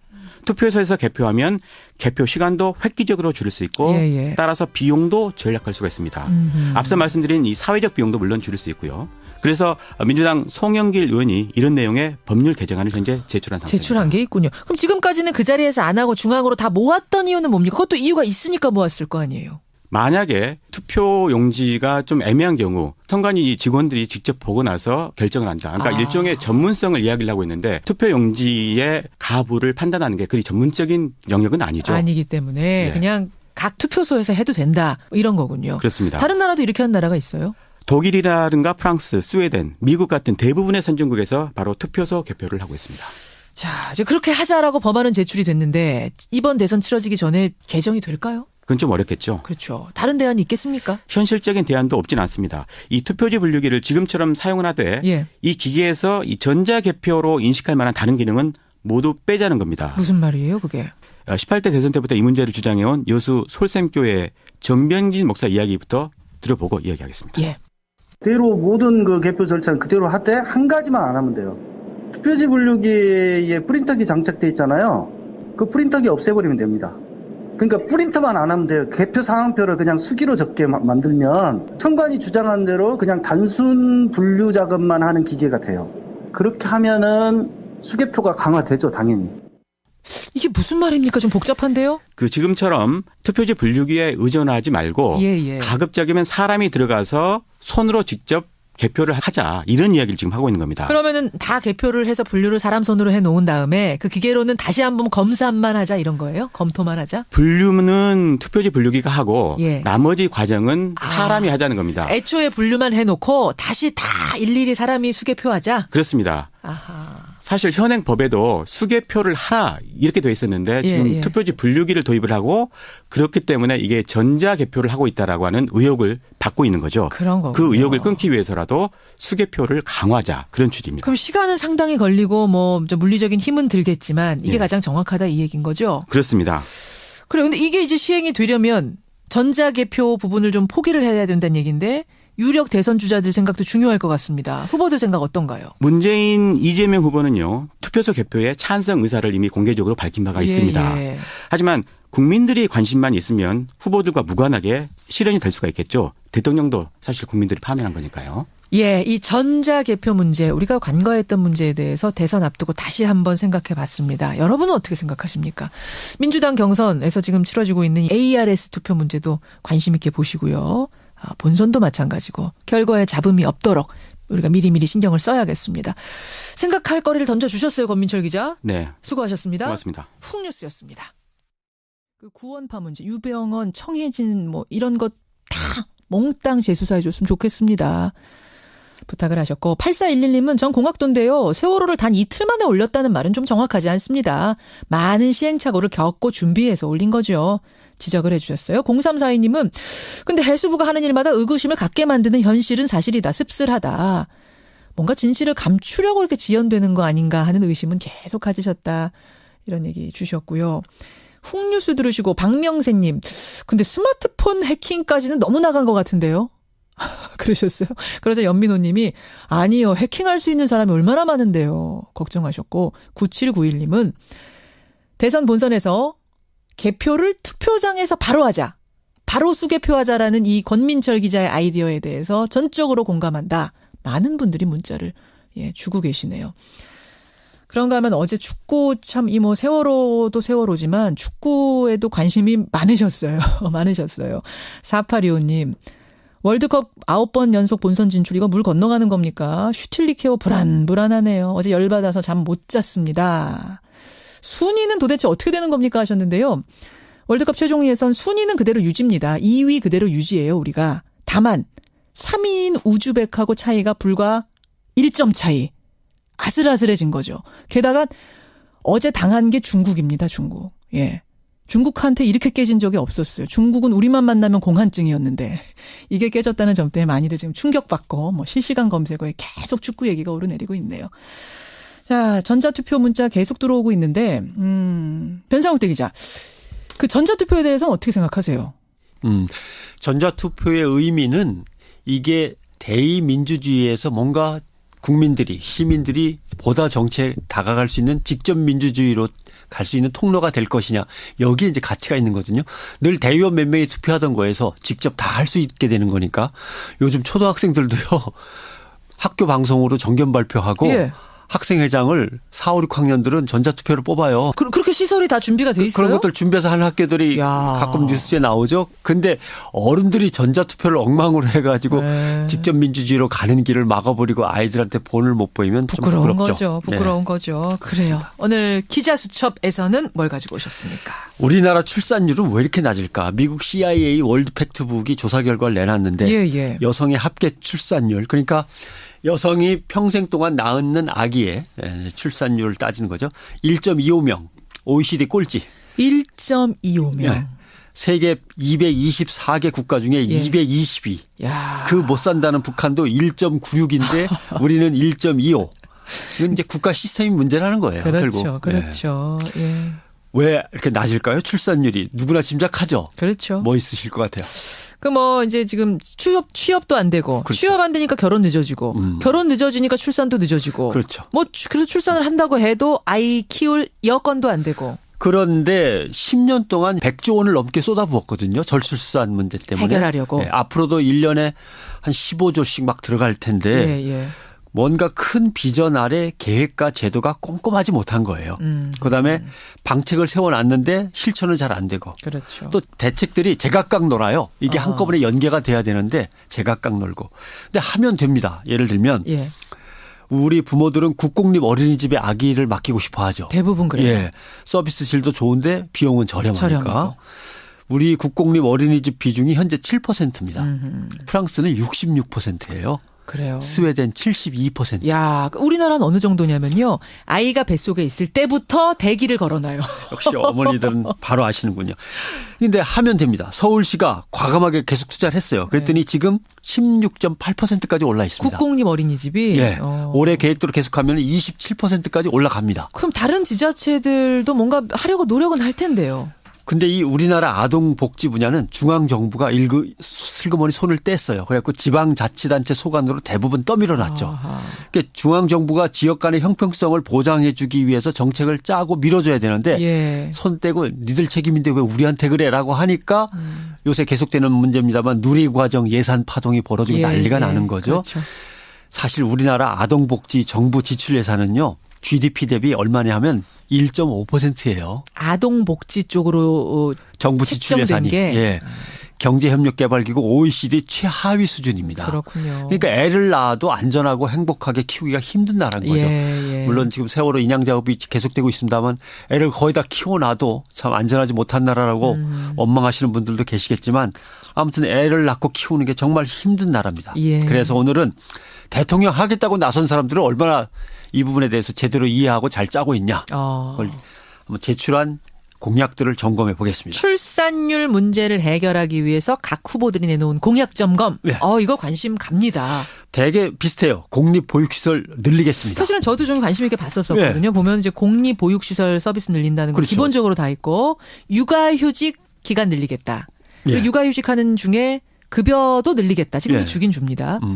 그리고 뭐 아버지들도 육아에 참여하게 하겠다. 이런 거 기본 아니에요? 아주 기본적인 특징들을 정확하게 지금 지적하셨는데 자 보면요. 육아휴직 시간을 늘리겠다. 급여를 늘리는 거 좋아요. 좋아요. 그런데 육아휴직을 꿈도 못 꾸는 비정규직 영세기업 노동자는 아무런 혜택이 없습니다. 그다음에 자영업자는 어떻게 할 거냐. 그러네요. 그다음에 분식집 하면서 온 가족이 거기에 매달리는 가족 종사자는 어떻게 할 거냐. 그다음에 취약 노동계층에 대한 육아 지원. 한부모 가정. 이거는 뭐 대책이 없어요. 그다음에 할아버지 할머니가 겨우 아이들을 갖다가 지금 먹여서 키우는 그런 가정도 있습니다. 조부모 조선 가정. 예.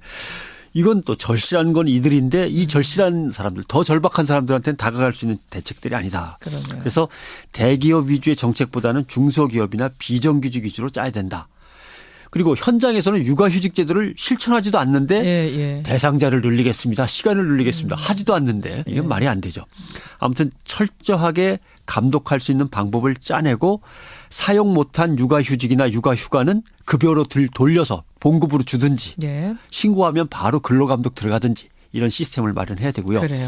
그다음에 아빠들의 의무를 더 강조하겠다라고 하는 것도 좋은데 그러면 아빠한테도 육아휴직, 육아휴가가 엄마하고 똑같이 주어져야 집에 가서 공평하게 반반씩 하는 거죠. 지금도 하려면 해요. 그죠? 지금 제도가 없는 게 아니에요. 그런데 현실적으로 어떤 남성이 회사에다가 저 육아휴직 때문에 잠깐 1년 쉬겠습니다. 야, 꼭 네가 해야 되냐? 이렇게 되는 거죠. 부인은 뭐 하는데 뭐 이런 얘기. 그러니까 그런 것들은 급여로 바로 돌려서 금전으로 해결을 하든지 뭔가 방법을 짜내야 회사들이 아이고 그러려니 육아휴직 주자. 그렇죠. 이렇게 되는 거죠. 그렇죠. 예. 그러니까 항상 아이를 돌보는 시간을 보장해 주는 것, 남녀 공히. 그다음에 돌보는 비용을 지원하는 것. 아이 돌보는 서비스를 전국 곳곳에 골고루 만들어 놓고 잘 전달되도록 시스템을 만드는 것. 이 세 가지가 항상 붙어 다녀야 돼요. 그래서 절차와 과정을 어떻게 밟아서 추진할 건지 방안이 제시되고 돈은 어떻게 마련할 건지도 옆에 붙어 있어야 되는데 지금까지 대선 후보들이 내놓은 건 다 불합격입니다. 다시 짜와서 다시 제출하기를 바라고요. 애를 돌보는 것은 남녀 공히 하는 거고 사회가 하는 거고 국가가 하는 것이다는 이런 시스템으로 만들어 갖고 오셔야 됩니다. 큰 그림을 그리고 우선순위를 정하고 선택과 집중해서 안 되는 건 이건 나중에 해야 됩니다. 분명히 얘기할 수 있어야 되는데 인기만 얻으려고 백화점식으로 그냥 쫙 펼쳐놓는 거 이거 안 됩니다. 다시 짜오시기를 제가 기다리고 있겠습니다. 오늘은 이제 출산에 관한 공약들을 쭉 훑어주셨는데 변상욱 기자 대선까지 얼마 안 남았어요. 정책을 꼼꼼히 보실 시간들이 별로 없거든요. 그렇죠. 분야별로 좀 짚어주시고 오늘은 이제 후보 하나하나는 안 짚어오셨잖아요. 다음번에 오실 때는 어떤 후보가 어떤 공약 내놨는지까지도 숙제 내드릴게요. 당 후보가 결정되면은 그때는 후보별로 하겠습니다. 그 좋은 말씀입니다. 약속하셨습니다. 변상욱 기자 수고하셨습니다. 고맙습니다. 지난 22일 사전 현장 투표가 끝났고요. 바로 이번 주말에 ARS 투표를 시작으로 운명의 호남 경선이 치러지게 됩니다. 다음 주 월요일이면 진짜 대선 판도를 결정지을 호남 경선 결과가 이제 나오게 되는데요. 월요일입니다. 이 아슬아슬 살얼음판 호남 경선 이 뉴스의 행간을 좀 살펴볼까 합니다. 그래서 지금 이제 사전 투표가 먼저 이루어졌는데 이 결과가 유출이 되면서 지금 뭐 더 좀 아슬아슬한 느낌이에요. 굉장히 좀 불안하다 이런 얘기를 하시는 분들이 많은데요. 이게 지난 22일 전국 250개 투표소에서 현장 투표가 실시가 됐거든요. 그렇죠. 근데 그 이후에 이 현장 투표 결과로 의심되는 자료가 외부로 유출이 됐습니다. 누가 얼마 얻었다, 누가 얼마 얻었다, 뭐 이런 게 이제 어떤 후보가 돌아다니는 거예요. 카톡방에. 압도적으로 뭐 누가 높다, 뭐 이렇게 나와가지고 이것 때문에 더 지금 논란인데요. 그렇죠. 뭐 이 사실이 알려지자 당이 그냥 발칵 뒤집어졌습니다. 당 선관위가 근거 없는 조작된 자료다 이렇게 발표를 했지만 한때 후보들 사이에서 이 투표 무효, 경선 보이콧 주장까지 나올 정도로 굉장히 분위기가 격앙돼 있습니다. 뭐 유포자를 찾아내서 처벌해야 한다. 뭐 엄중한 진상조사가 필요하다 이렇게 지금 요구를 하고 있는 상황입니다. 그렇죠. 아슬아슬 살얼음판 민주당 호남 경선 이 뉴스의 행간 이면에도 뭐가 깔려 있습니까? 네.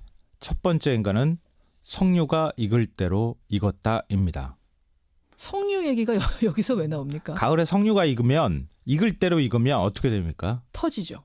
더 이상 견디지 못하고 속이 터져서 붉은 알이 밖으로 나오게 되잖아요. 그렇죠. 지금 민주당 경선 분위기가 바로 그런 것 같습니다. 갑자기 달궈져서 붉은 석류같이 속이 터져버린 상황이 되는 거 아닌가. 그러니까 후보들과 캠프 사이에 감정의 골이 패일 대로 패여서 이 진절이 나는 상황까지 치닫고 가는 거 아닌가. 이 문재인 안희정 후보 보시면 아시겠지만 이 네거티브 공방 주고받으면서 진절이 가난다, 정 떨어진다 이런 표현까지 지금 사용하고 있잖아요. 그러게요. 그러니까 이런 상황에서 현장 투표 결과까지 외부로 유출이 되면 이쯤 되면 뭐 거의 브레이크가 작동하지 않는 통제 불능 상태로 가는 거 아닌가 우려가 될 수밖에 없습니다. 그러니까 말로만 우리는 뭐 한 팀이다, 뭐 버스 위에서 내려와 캠페인하면 뭐 하겠습니까? 후보들이 심리적으로 같은 당 후보라고 생각을 해야 되잖아요. 그렇죠. 그러니까 그렇게 여기지 않으면 그만이거든요. 그러니까 마주 달리는 열차, 석류처럼 봉숭아 꽃이처럼 터지기 직전이다. 과연 이 흐름을 멈출 수 있을까? 국민들도 지금 조마조마한 심정으로 지켜보고 있다. 이런 얘기입니다. 그러니까 민주당 경선관리위원회가 더 철저하게 했었어야 돼요. 그럼요. 이런 상황까지 생각을 했었어야 되는데 이 과열 상황에서 이 문제까지 터지니까 정말 지금 석류처럼 돼가는 거 아닌가. 맞습니다. 우려가 나오는 거죠. 만약에 공개가 될 수 있는 상황이었다 그러면은 미리 공개를 하든가 아니면은 완전히 이럴 여지를 차단하도록 그렇죠. 나중에 투표하도록 하든가 했었어야죠. 두 번째 인간 뭡니까? 두 번째 인간은 어게인 2001을 꿈꾸지만 어게인 2012가 될지도 모른다입니다. 이건 무슨 말씀이세요? 15년 전이죠. 2002년 민주당 경선 다 아마 기억하실 거예요. 우리나라 대선 경선 사상 가장 드라마 같은 경선이다. 이런 평가를 받습니다. 노무현 후보가 돌풍 일으켰던 그 경선이죠. 네. 지지율 단 2%에 불과한 후보가 지지율 몇십 % 되는 후보를 다 줄줄이 꺾고 올라갔습니다. 그렇죠. 그러니까 특권과 반칙 없는 세상을 내세워서 이런 경선의 교과서 같은 경선을 만들어냈거든요. 그렇지만 2012년 경선은 어땠습니까? 12년에 어땠죠? 기억하고 싶지 않은 경선일지도 모릅니다. 민주통합당 당시 이제 입장에서는 문재인, 손학규, 김두관, 정세균 이 4명의 후보가 출마를 했는데요. 경선 룰 협상 과정에서부터 삐걱거렸습니다. 이 모바일 투표 포함시키냐 아니냐 얼마나 이걸 또 반영할 거냐. 갈등이 대단했어요. 네. 첫 경선지 상황. 저도 지금 저 사진 보고 있습니다만 배의 참 처참한 모습이 드러난 상황인데 외관을 보시면서 가장 전문가로서 주목하는 부분은 어떤 걸까요? 예, 지금까지 이제 사고 원인과 관련해서 외부적 요인을 여러 번 제기한 적이 있습니다. 그 외부 어떤 물체와의 충돌설이죠. 그렇죠. 근데 그 충돌은 반드시 외부 갑판에 흔적을 남기게 되어 있습니다.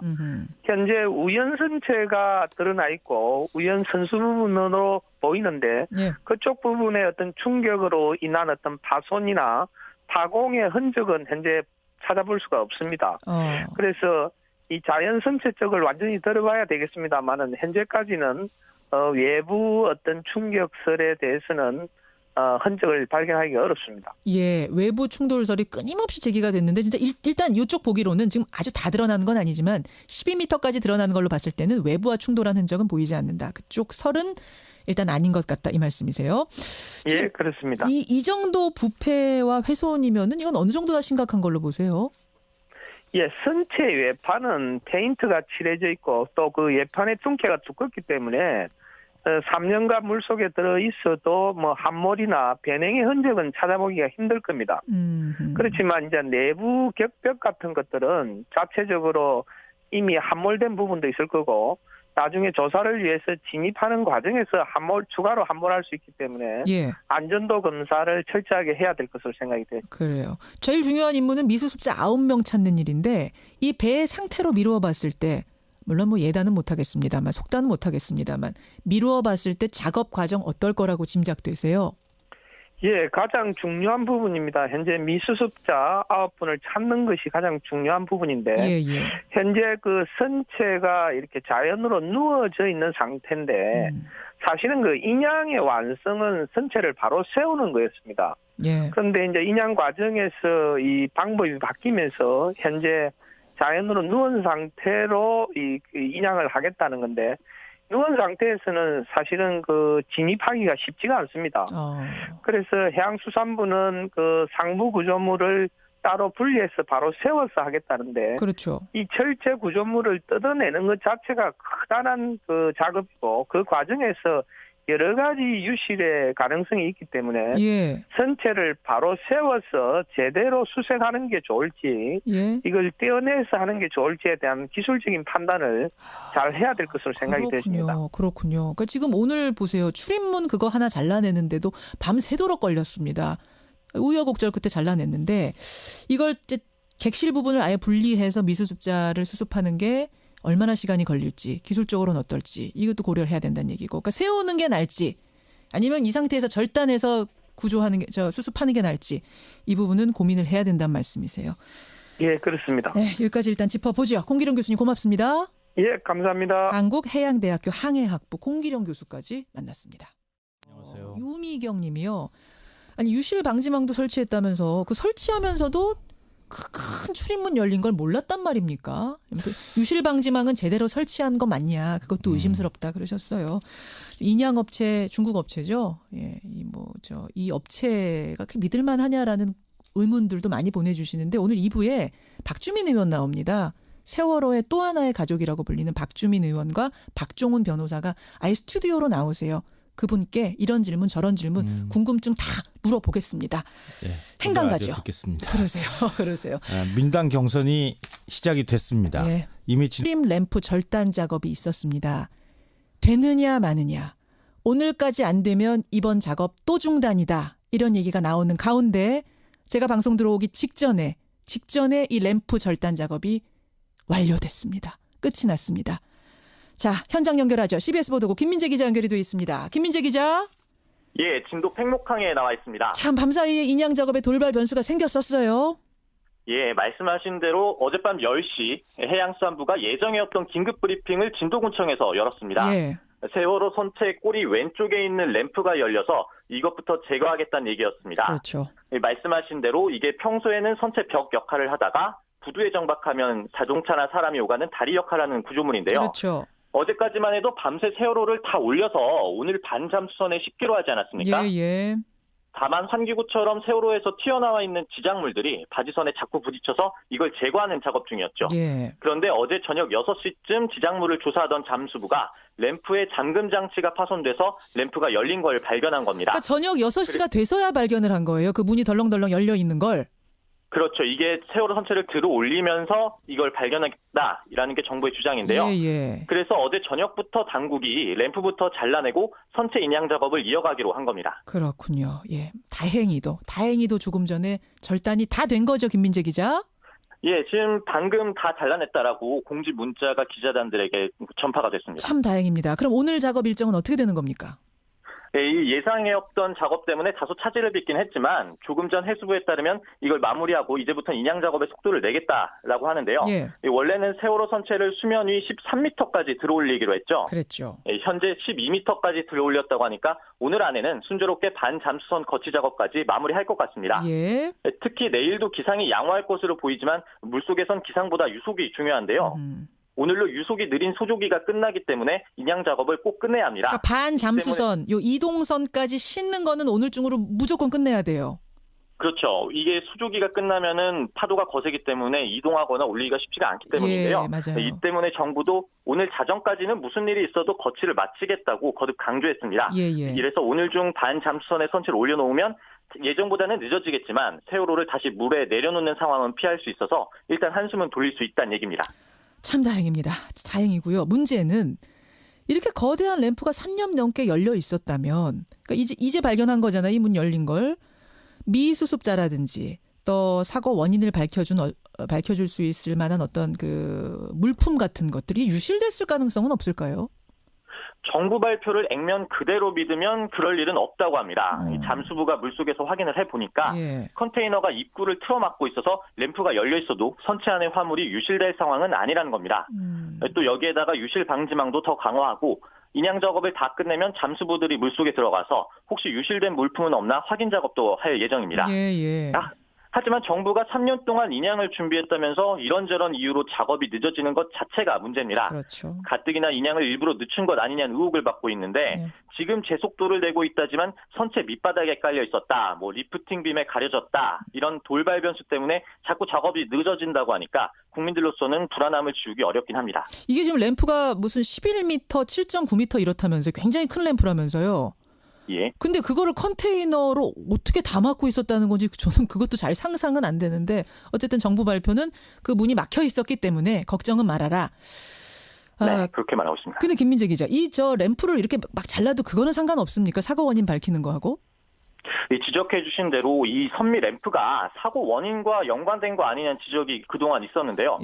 재판에서 세월호 1등 항해사 강모 씨가 참사 전날 램프를 닫았는데도 빛이 틈새로 비춰졌다. 즉 물이 셀 수 있는데 이걸 얘기해도 수리를 안 해줬다고 증언했던 곳입니다. 이 때문에 전문가들 중에선 이곳이 만약에 제대로 방수가 됐다면 이 배가 기울어졌을 때 침수를 어느 정도 막을 수 있었을 거 아니냐는 지적도 나왔고요.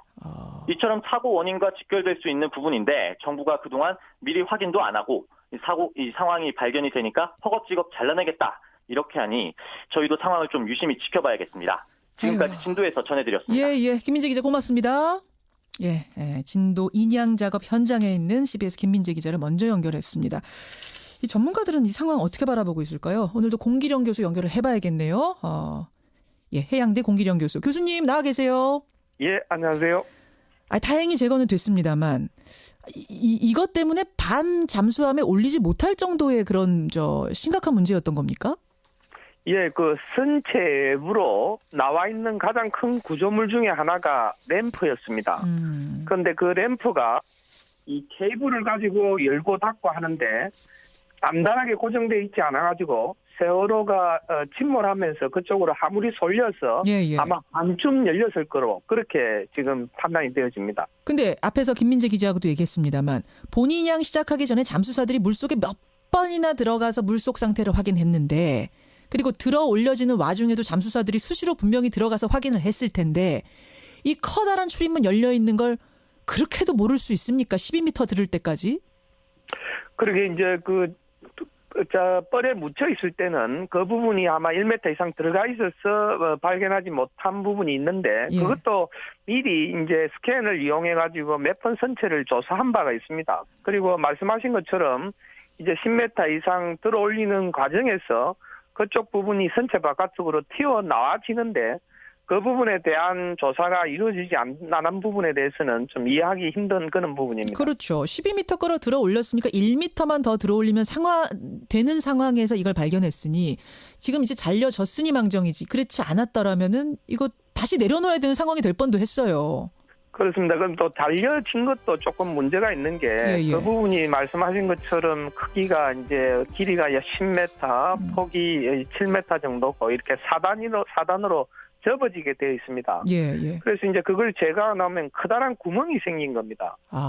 그래서 또 그 선미 쪽으로 선체가 무겁기 때문에 균형을 아무리 잘 잡아도 그쪽으로 이제 지금 유실물들이 나갈 가능성이 높고 그거에 대한 대비가 철저하게 이루어져야 될 것으로 생각이 되집니다. 그러네요. 유실 방지망을 지금 치고 배를 올리는 거죠? 지금 완전히 친 게 아니고 이제 해저 바닥에 일부 펜스를 쳐놓고 그다음에 그쪽 부분은 그 방지망을 지금 다시 작업을 해야 될 것 같은데 그 방지망이 튼튼하지 않으면 이 화물이 쏠리면서 그걸 뚫고 나갈 수도 있습니다. 그래서 커다란 구멍이라 그 작업이 쉽지는 않을 것으로 생각이 되어집니다. 그리고 이번에 램프 자르면서 그 출입문 자르면서 또 훼손됐을 가능성도 이것도 생각을 해야 될 것 같습니다. 근데 이모 저모 꼼꼼하게 다 체크해가면서 작업을 해야겠다는 생각을 이 램프 돌발 변수 생기는 거 보면서 또 하게 됐어요. 자, 일단은 됐습니다. 일단 램프는 잘랐습니다. 오늘 중으로 반 잠수함 이동선 위로 올릴 수 있을 것 같다고 합니다. 교수님. 어제 연결했을 때는 이제 배가 살짝 드러난 상황이었기 때문에 요 살짝 드러난 거 보고는 아직은 뭐라고 얘기 못 하겠다 하셨잖아요. 예, 그렇습니다. 지금은 이제 수면 위로 12m까지 부상한 포인트는 뭐죠? 가슴 졸인 세월호 인양. 세월호를 인양할 수 있느냐 마느냐 이게 내려놓아야 되느냐 마지막 고비였어요. 네. 관건은 세월호 왼편 화물칸 램프였습니다. 인양 중에 이 램프가 열려있는 게 뒤늦게 발견이 됐었죠. 그렇죠. 이 램프가 열려있으면 반잠수 함선에 세월호를 싣는 게 불가능한 상황이었던 건데요. 밤새 잠수부들을 투입해 작업을 했고 방금 전 절단이 완료됐습니다. 오늘 안에 인양도 완료가 가능해 보이고요. 그러니까 잠수선에 이제 싣는 것까지는 오늘 안에 그래도 되지 않겠는가 기대를 해보는 거죠. 이와 관련해서 10시에 해수부 브리핑이 예정되어 있습니다. 꼭 챙겨봐야겠습니다. 다행입니다. 이 얘기 잠시 후에 좀 더 해보기로 하고 두 번째 포인트 갑니다. 호남선 투표 열차. 민주당 경선 얘기입니까? 네, 민주당 호남 경선이 내일부터 시작됩니다. 25일, 26일은 ARS 투표, 그리고 27일에는 호남 지역 순회 투표가 있을 예정이고요. 그러니까 27일 오후엔 호남 경선 결과가 발표될 겁니다. 다음 주 월요일이에요? 네네. 각 후보들은 일제히 호남 지역을 찾아서 막판 민심 잡기에 열을 올리고 있습니다. 문제는 후보 사이 감정의 골입니다. 사전투표 결과 유출 논란도 계속되는 상황이고요. 그렇죠. 정말 국민적 관심이 높은 경선인데 어떤 결과가 나올지 주목됩니다. 세 번째 포인트로 가죠. 네. 슈퍼 주총데이. 슈퍼 주총이라면 주주총회요? 그렇습니다. 삼성, 롯데, CJ, 현대 굴지의 대기업들이 일제히 주주총회를 오늘 하루 사이에 엽니다. 오늘? 네. 무려 924개, 상장 회사 전체 45%나 되는 주주총회가 오늘 하루 사이에 열리는 건데요. 같은 날 이렇게 많은 회사들이 동시에 주주총회를 열게 되면 여러 기업에 투자한 소액 투자자들은 관심 있는 주주총회에 모두 참석하는 것이 사실상 불가능해집니다. 내가 여러 회사의 주식을 가지고 있는데 동시에 주총 열리면 정말 이거 다 못 가는 거잖아요. 그렇죠. 그래서 일각에서는 소액 주주자들을 배제하기 위한 기업들의 담합이 아니냐는 지적까지 나오고 있습니다. 의심할 만하네요. 네 번째 포인트 뭡니까?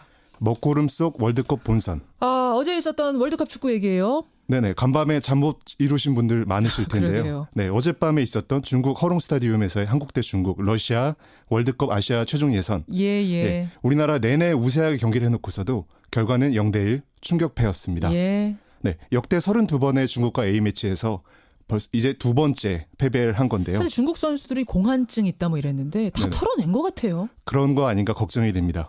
슈틸리케 감독은 손흥민 선수의 결정이 큰 원인이다라고 밝혔지만 일각에서는 감독의 전략 부재 자체가 원인이라는 비판의 목소리도 큽니다. 슈틸리케와의 앞날 순탄치 않아 보입니다. 여기까지 오늘의 포인트. 민경남 PD 수고하셨습니다. 감사합니다. 멘트가 많이 넘어가 있는데 움직이겠습니다. 빨리 와주십시오.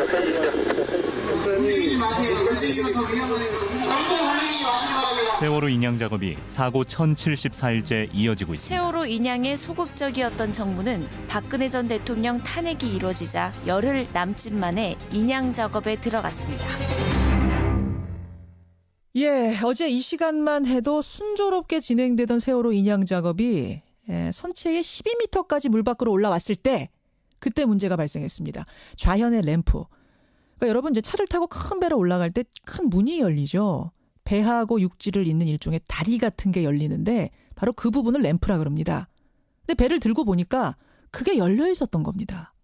그 크기가요. 높이 11m, 폭 7.9m나 되는 문입니다. 그게 밑으로 쭉 늘어지다 보니까 세월호를 밑에서 받치러 이제 반 잠수함이 들어가야 하는데 그 공간이 안 생기는 거죠. 문이 쭉 늘어져서 덜렁덜렁 있으니까요. 그래서 인양 작업은 중단이 됐고 밤새 그 출입문